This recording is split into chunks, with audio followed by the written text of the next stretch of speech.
On today's show, the vibes are high. We're feeling good about our Dallas Mavericks. Why are we reading into the Dallas Mavericks just a little too much? What's making us feel so good about the Mavs after the first day of training camp? My answer is Dereck Lively, and I'll tell you why. Today's Locked On Mavs. I'm Luka Doncic, and this is Locked On Mavericks podcast. If you don't believe, you shouldn't be here. We have You are Locked On Mavs. Great, Rusty. Your daily Dallas Mavericks podcast. No one's dying. Part of the Locked On Podcast Network. Amazing. Your team every day. Still can't even help.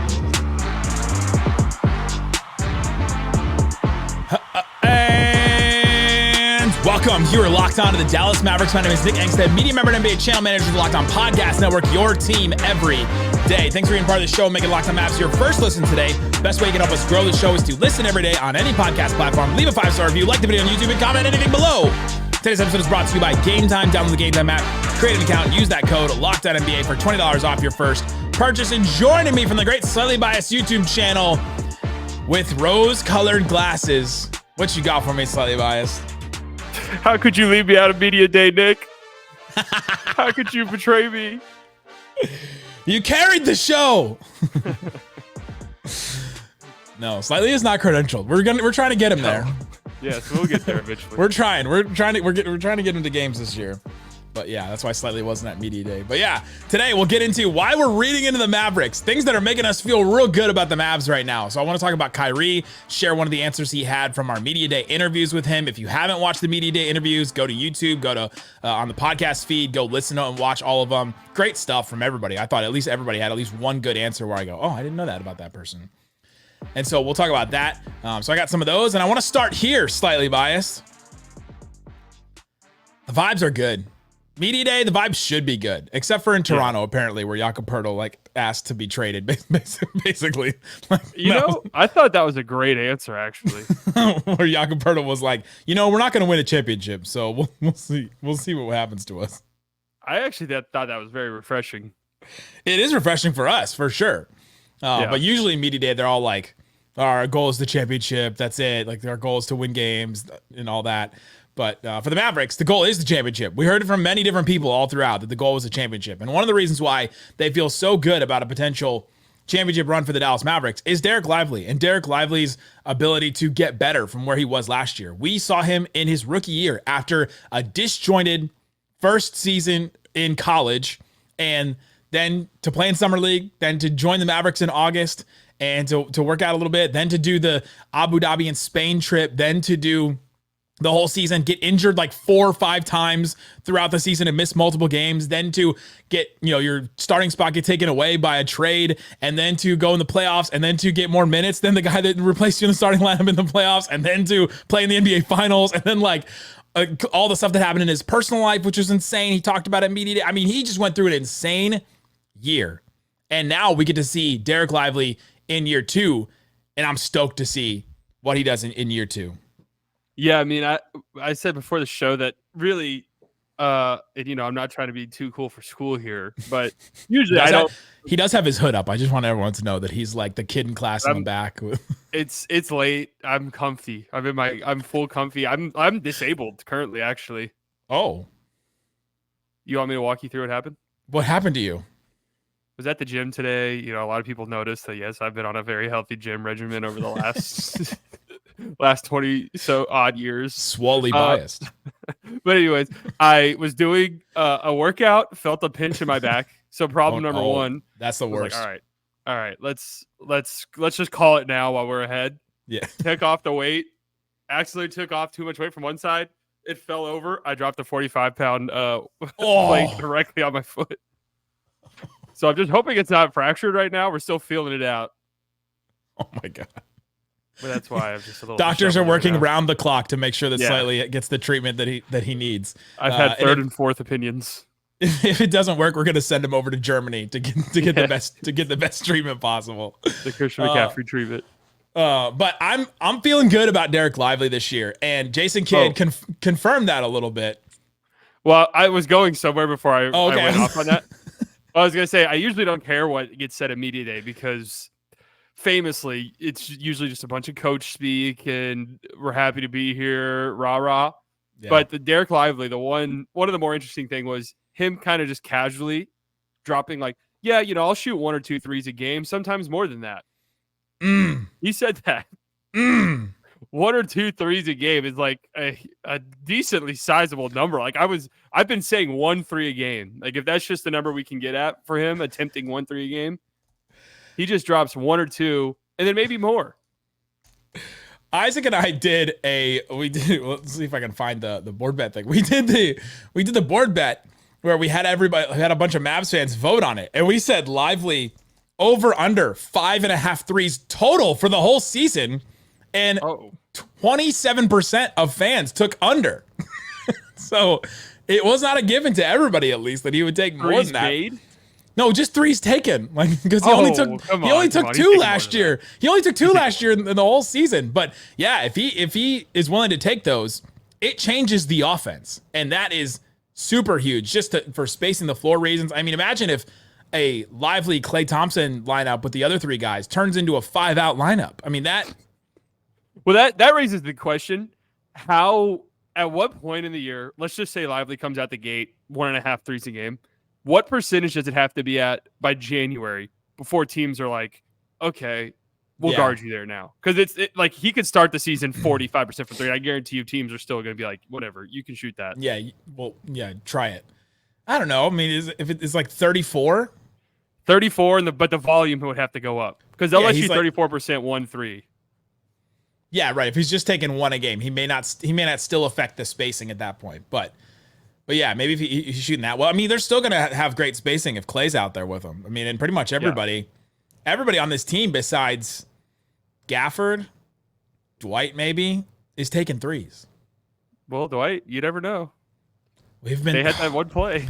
How many? Okay, for the long suffering Mavs fans, how many years in a row have we done if Dwight Powell adds a 3-point shot? Do you remember that? That was like every year. Well, he had it, but he lost it, or he at least had the appearance of one, and then he just stopped shooting them. But that feels like the Lively thing. Also feels like the reading too much thing, where a few months from now we could be like, remember when we thought he was going to shoot? Right. Game?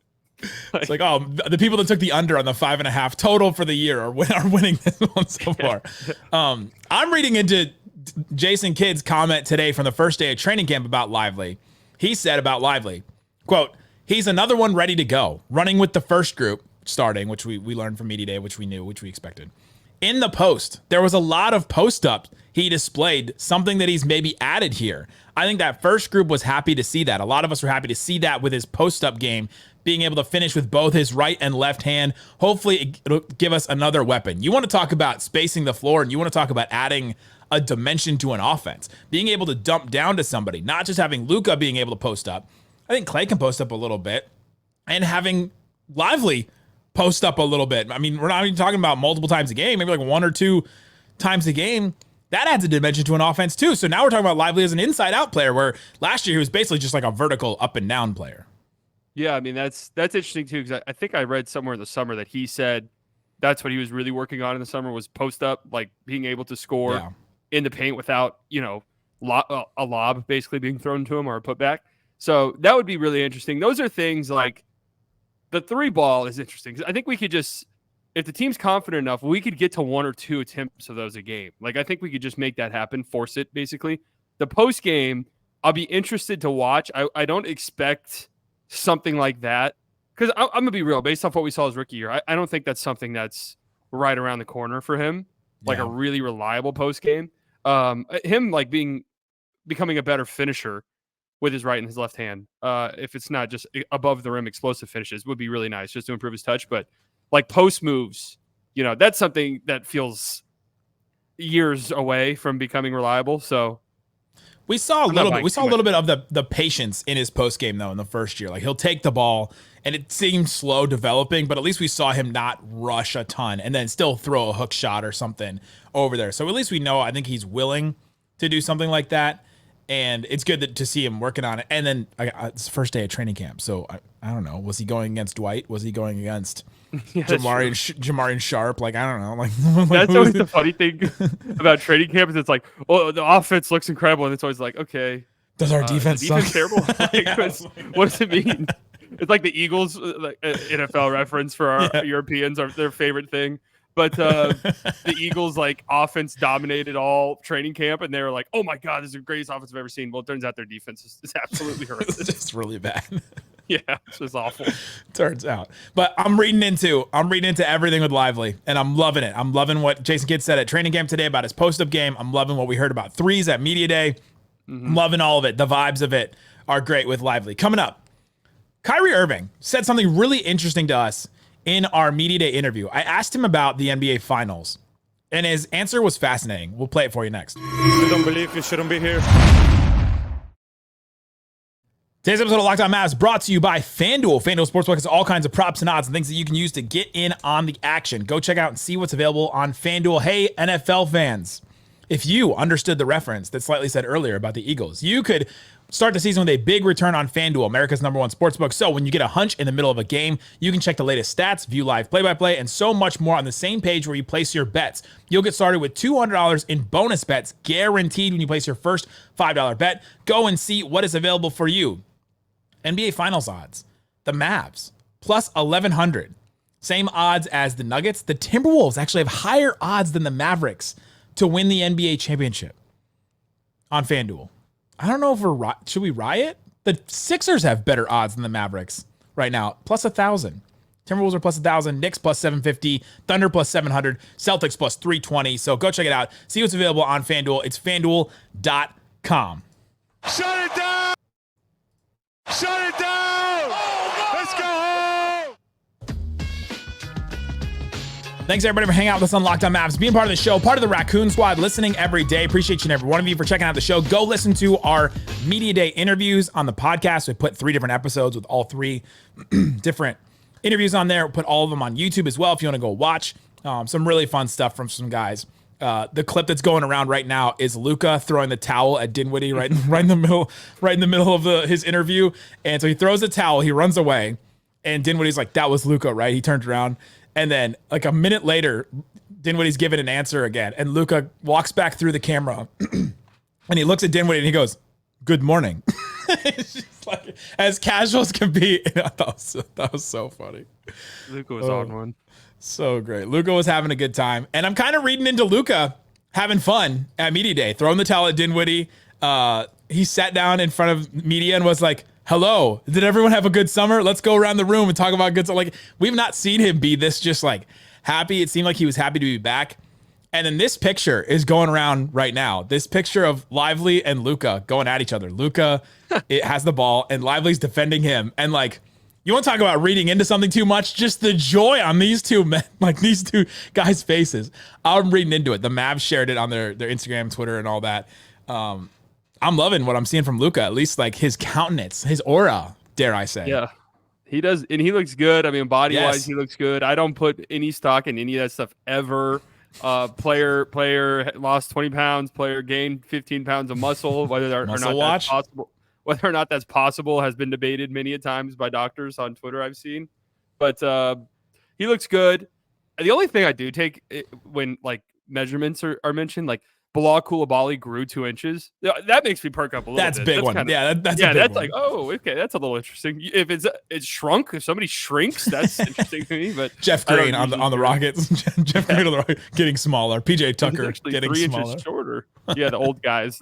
Yeah, right. But I read something else into that picture. Luka only wears Luka ones. I've talked about this with friends recently. Oh, he only wears Luka ones when he plays ball. Yeah, and I think I know why. Why? I haven't played in the Luka 3 yet, but the Luka 2s are bricks.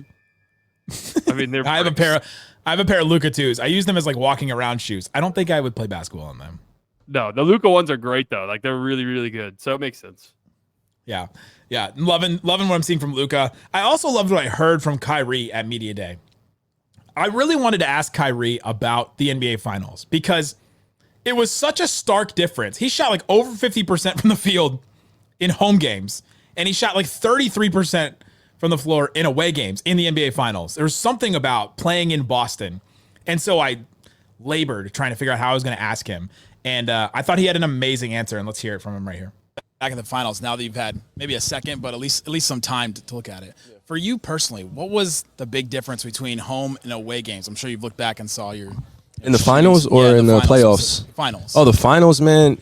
Well, it's not the best reflection, right, of who I am, especially when going into Boston and feeling like we have a great team, but also I'm feeling like the best I've felt in the past few years. I have always known that going against some guys that I've played against is always going to be some of the toughest, or I played with, playing against guys that I've played with that know my game extremely well, playing against Drew Holiday, JT, JB, even Derek White and Al Horford. That starting five with KP thrown in there, they had a great defensive group, and they play extremely well off each other on the defensive end. So as much as my ISO game wasn't working, I just felt like I really settled for a lot of jump shots that I probably could have got closer to the rim, and then a lot of shots that I got at the rim, I definitely could have finished. And home and away, I don't think there's going to be a big difference, and I'm here to dispel all that stuff this year because it is an annoying portion of the legacy building of, like, yes, competition is one thing, and then you have the extra memes and the extra naysayers are saying, whoa, why doesn't he play well in Boston? And it's like, okay, I haven't played well in Boston, but there's always a great chance to redeem yourself in competition, and I'm looking forward to utilizing that motivation, energy, and also playing against the best, man. We went against a great team. It wasn't like I can get ISOs every single time against everybody. We're going against one of the best defensive teams of all time, not one of the best defensive teams of just the past few seasons. That was a special group we went against. So we went against. So I give credit to the Boston Celtics while also staying motivated myself to continue to be better and demand more out of myself, so I don't perform at that level and perform at a better level than I know I'm capable of. Lot there from Kyrie, but first of all, you know that he hears everything. He talked about it's the annoying part of the legacy building. He even mentioned memes. He mentioned like there's a bunch of different things that go with it. I thought that all that was fascinating, but I like that he took accountability. That wasn't a good representation of myself. I played against guys that was one of the best defensive teams we've ever seen, and we want to go out and prove. Like, he talked a little bit more in that interview about how this team is now battle tested. We want to go out and prove ourselves. Yeah, I mean that was a great answer. You just tell that there's a chip on his shoulder, but I just think through his answer you can surmise that there's a chip on the team's shoulder as well. And it might sound stupid, but maybe the humiliation factor of, look, they made the NBA Finals. That's great. We're all very excited about that. But it wasn't a competitive series whatsoever. You didn't leave that series thinking that the Mavs were close to the Celtics. That maybe that leaves a taste in the team's mouth that not only do we want to get back and win, but we want to, show everybody that we do belong in those conversations. And for Kyrie, that was a really mature answer, man. He's been nothing but, ever since he's gotten here, it's just been, you if you didn't know any better, you would not know that there was this stigma that followed him throughout his entire career, pretty much up until this point of being a locker room cancer guy, because none of that has bared out at all on this Mavericks team. It's been like the complete and total polar opposite. We made a point. We wanted to do a question for each player that we got. What's a misconception about Luka? What's a misconception about Kyrie? And because there's narratives about each of them, like you said, and the way that players, they're not going to say anything negative. Obviously, they're not going to be like, you know what, the things about Kyrie are right. Like, like everything you've heard about him is correct. Like, but the way that they went out of their way to talk about the ways that Kyrie has helped them, has been mature in the locker room, been a leader in the locker room, helped them personally, like become a better father, a better man. And we talked about this yesterday on the show. It was impressive to me, and like I want to put that compilation together, and I hope Kyrie watches it because I hope that he gets to see, what people have said about him. But I just thought that him talking about the finals and sort of admitting that stuff got to him, right? I mean, he did it in the finals, but then talks about, it's the annoying part of the legacy building with the memes and the naysayers. And like, he's hearing all that. He's seeing all that kind of stuff. And I hope that they get revenge this season on it. They hear everything. I know that for a fact. Gafford was the one that I was like, I mentioned a couple things to him and he was like, I don't know about that. I don't know anything about that. Maybe. Gafford streams on Twitch. I refuse to believe that he doesn't. That is a great point. That's a great point. Like, if you were to tell me Luka doesn't have any social media apps on his phone, I'd be like, okay. But I know for a certainty, firsthand experience, that that's not true. I think you can also be in a bubble on Twitch, though, that you don't see any true. NBA stuff. If you don't have Twitter, you don't have Instagram, whatever. That's really true, actually. But you did a whole like trip during free agency and didn't hear anything. You can separate yourself from it. It is very easy to separate yourself if you're just not where you can find that stuff. Yeah. Coming up, let's talk about the standout from training camp today. Klay Thompson said there was one player that stood out to him. I want to talk about him and his role in the team. It's Naji Marshall. Talk about that coming up. You don't believe you shouldn't be here. Today's episode of Locked On Mavs brought to you by Game Time. You want to go to things. You want to go see things. Go to comedy, concerts, theater, and sports as well. Go check out Game Time. See what's available of all kinds of stuff. They have Lions at the Cowboys this Sunday, next Sunday. $39 to get in the building. That's pretty cheap to get into a Cowboys game. All kinds of stuff that you can go check out. See what's available on there. You can go see the view from your seat. You can go hit the all-in pricing. I love doing that so you can see exactly what you're going to pay when, right up front. They've got San Antonio Spurs at Dallas Mavericks game right here. $43 to get in the building to see the Mavs. That's the home opener, the season opener. Oh, what do they got? I'm looking right now. Like, hold on 1 second. Let me just look at. They have like $180 to sit in the lower bowl. It's not bad. It's not bad. Feeling good about that one. Go check it out at Game Time. And while you're there, use that code LOCKEDONNBA to get $20 off your first purchase. Terms apply. Again, download the app, create an account, use that code LOCKEDON for $20 off. Download Game Time today. What time is it? It's game time. My first shot, my first make. All right, Slightly. We're reading too much into the Mavericks. We're having fun. It's the aura season right now because everybody's got it.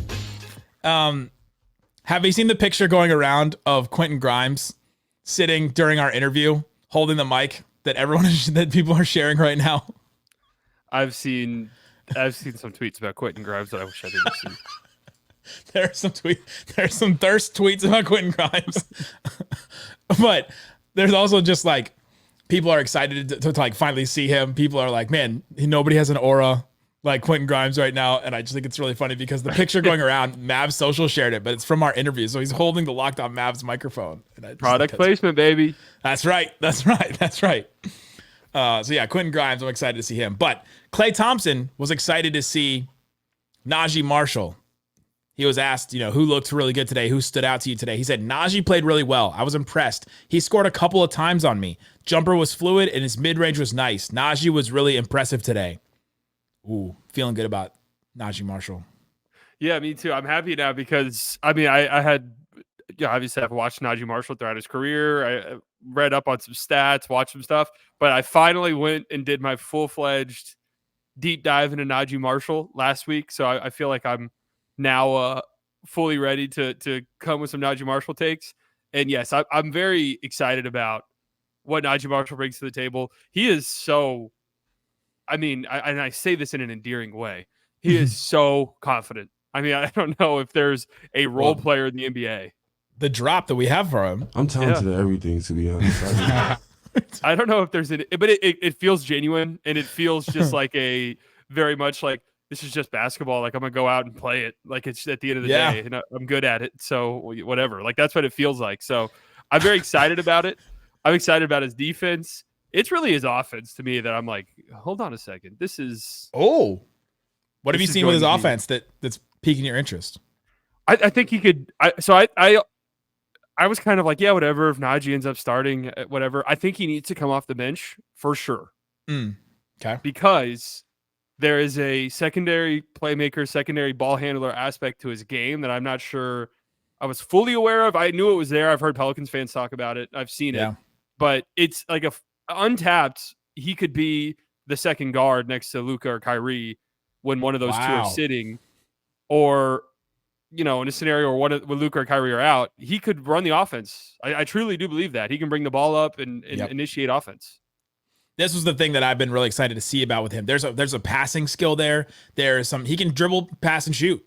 Like he can do all those things. It's just sometimes the decision making is a little wild, and they call him the knife because he's just cutting through and he's doing some crazy things sometimes. But the thing that is cool about this, why they called him that? I don't know why Willie Green called him. I thought it was a Swiss Army knife reference. I don't know why Willie Green called him the knife. I could go back and look through it. So I just totally made that up. Okay, I made mine up too. I just assumed it made sense to me. But I'm excited to see these wings because the Mavs keep upgrading their wings to like, all right, can you do a little bit more? Can you do a little bit more? You went from Dorian and Reggie, who are just basically just 3 and D, can only do those things. You don't want to do anything else. Then they're like, all right, let's add Grant Williams, who can do a little bit more. Now let's go to Josh Green maybe can do a little bit more. Now it's PJ Washington. Then it's Naji Marshall. It's like, okay, let's keep bringing in wings that can just do a little bit more and a little bit more, and it's just going to make this team more dynamic. Naji's answer about his defense yesterday, we played it on the show. It's on our interview if you want to go listen and watch that. He talked about he wanted to be such a good defender on this team that it flowed down to other people, and that other people that weren't known as good defenders would be known as good defenders by the end of the year. And I was like, that is an insane answer. It's the confidence that you talked about, but it's also just like, you love that for that to be infectious.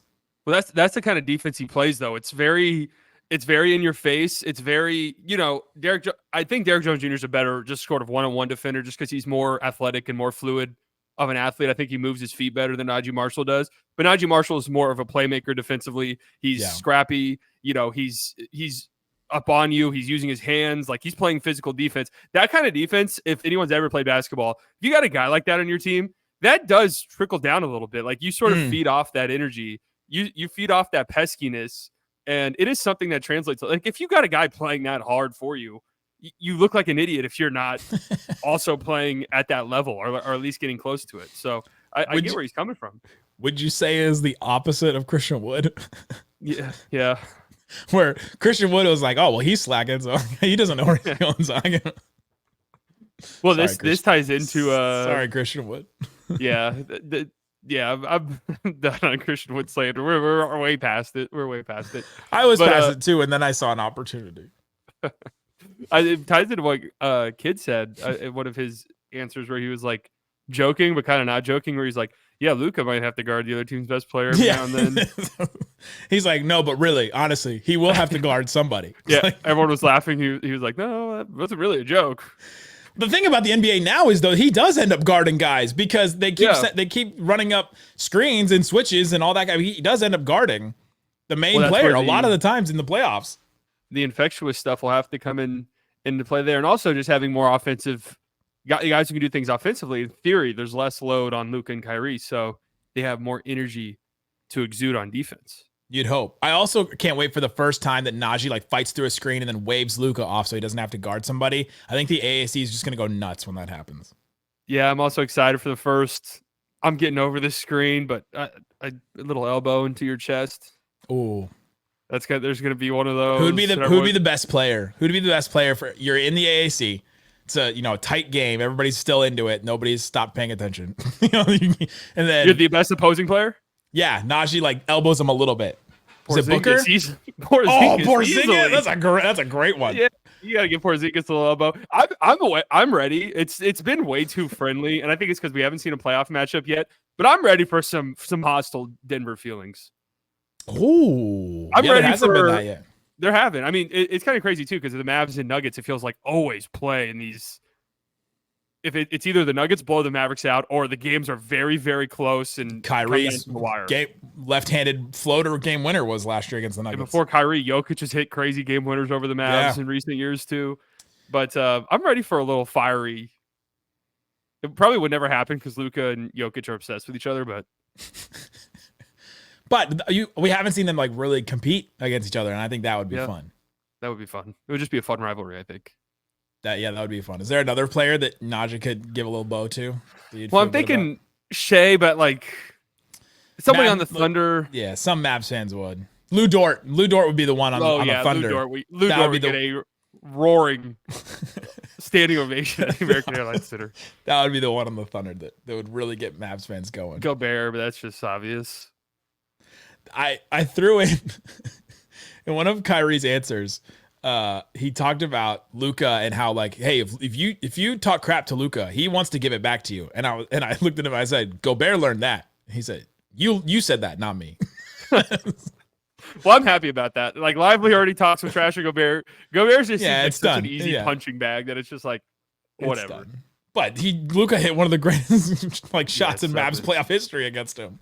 So I'm not letting it die just yet.